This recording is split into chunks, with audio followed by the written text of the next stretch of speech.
Thank you for selecting First Aid University as your training facility. Today we're going to start off with before giving care. Before we start, we want to make sure that your cell phones are turned off. Make sure that your mannequins are appropriately in front of you correctly. Everybody's comfortable? Okay, let's get started. The purpose of this course is to help participants identify and eliminate emergencies. This course is set up for your workplace. Today we're going to go over several lessons before giving care, breathing emergencies, and unconscious choking child, adult, and infant, cardiac emergencies, also CPR for unconscious choking and unconscious choking adult, child, and infant. And tomorrow we'll go into AED and soft tissue injuries, injuries to the muscles, bones, and joints, and some illnesses. Okay. Right now, I want you to open up your lesson books to page 2 of your manual, and we'll begin at before giving care. In this lesson, we're going to cover recognizing emergencies. Also, we're going to cover obtaining consent and overcoming barriers. I want to first point out overcoming barriers.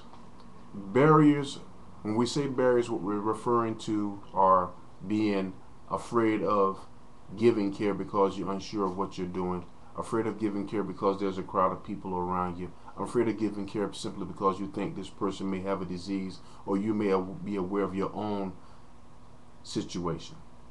Okay? Consent is a different situation because consent is basically saying, hey, I'm certified to do a particular thing, or I recognize that you need help. Can I be the one to give you assistance until the professionals come?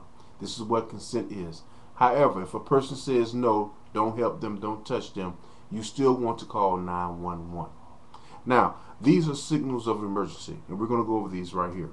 Unusual sights, unusual appearances or behaviors, unusual odors, and unusual noises.